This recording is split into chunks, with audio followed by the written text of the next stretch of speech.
ministre français du Commerce extérieur a signé le 18 novembre un traité pour favoriser les partenariats industriels avec l'Afrique. Que contient exactement ce texte? Alors en effet, c'est un texte qui est important, hein, qui est intéressant aussi parce qu'on voit bien qu'on est dans un contexte de signature de traités internationaux pour les questions commerciales. On a notamment eu la question du Mercosur. Alors je donne quelques extraits qui ont été donnés à la presse à la suite de la signature de ce traité.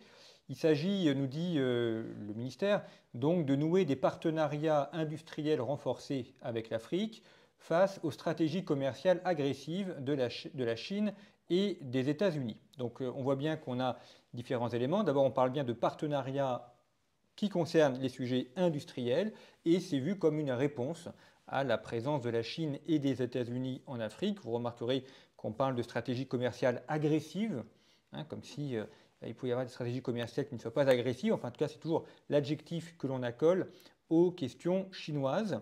Et nous dit le communiqué également, je continue la lecture, donc ces partenariats industriels renforcés et l'intégration de nos chaînes de valeur, notamment dans les secteurs de l'automobile, de l'électronique et de l'aéronautique. Donc on a trois secteurs importants, hein, automobile, électronique, aéronautique, qui visent à renforcer ces échanges.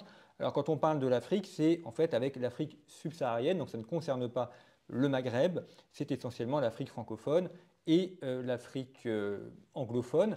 Et d'ailleurs, le 28 novembre, donc 10 jours après la signature de ce traité, le président du Nigeria est venu en visite officielle en France afin notamment de concrétiser la signature de ces contrats.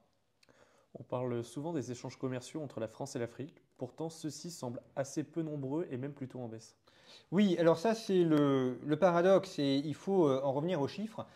Quand on interroge les Français sur les relations commerciales des entreprises et avec le reste du monde, beaucoup vont penser que l'Afrique est quelque chose d'essentiel et que c'est l'essentiel de nos échanges commerciaux. Alors, pas du tout, et je vais vous donner notamment des chiffres qui datent de 2023, hein, qui sont des chiffres qui proviennent des douanes, hein, donc qui sont les chiffres officiels des douanes, et qui nous disent ceci, en fait, les échanges France-Afrique, alors l'ensemble du continent africain, c'est à peine 1,9% des échanges commerciaux de la France. Donc on est à peine, même pas à 2%, et en plus ce sont des échanges qui vont en diminuant. Échange France-Afrique subsaharienne, nous sommes à donc 48 pays, nous sommes à peu près 25 milliards d'euros.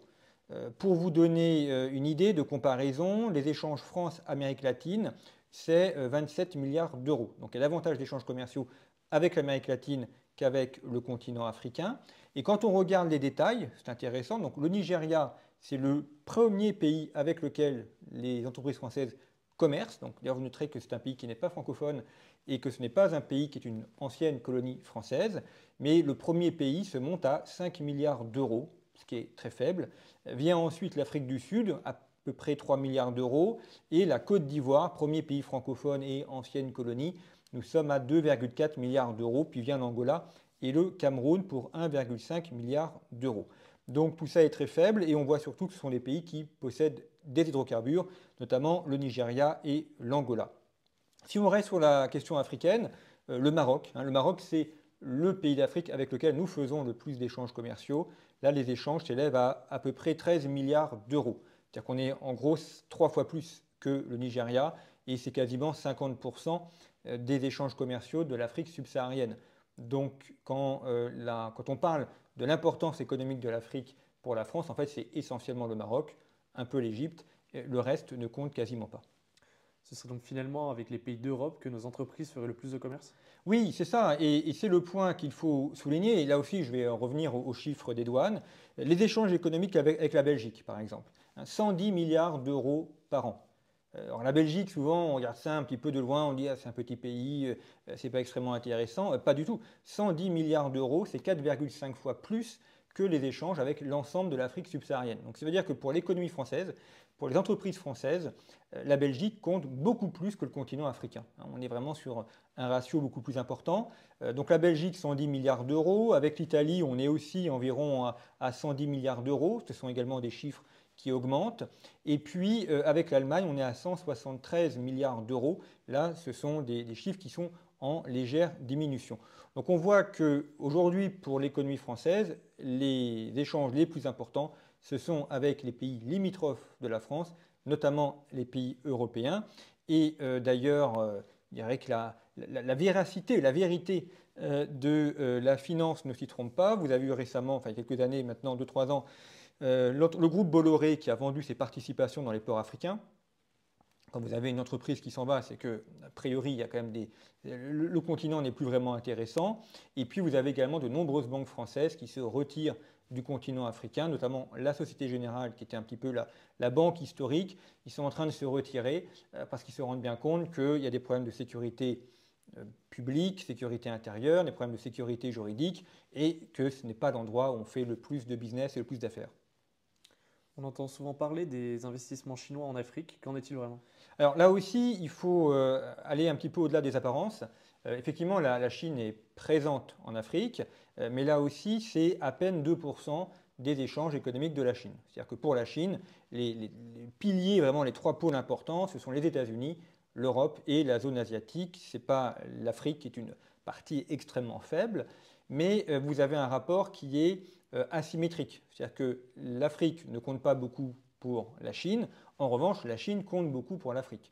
Donc il ne faut pas évidemment prendre l'un pour l'autre. C'est évidemment important pour les pays africains d'avoir la présence de la Chine, notamment dans les mines, dans les transports. Ça compte pour leur économie. En revanche, pour l'économie chinoise, ce n'est pas le sujet le plus important. Ce n'est pas là qu'elle fait l'essentiel de ces échanges. C'est notamment pour la Chine la question des grandes routes de la soie, des grandes routes qui traversent l'Eurasie. C'est là qu'on a l'essentiel du commerce et de l'importance pour la Chine. Que nous disent tous ces chiffres sur ce qu'est le commerce?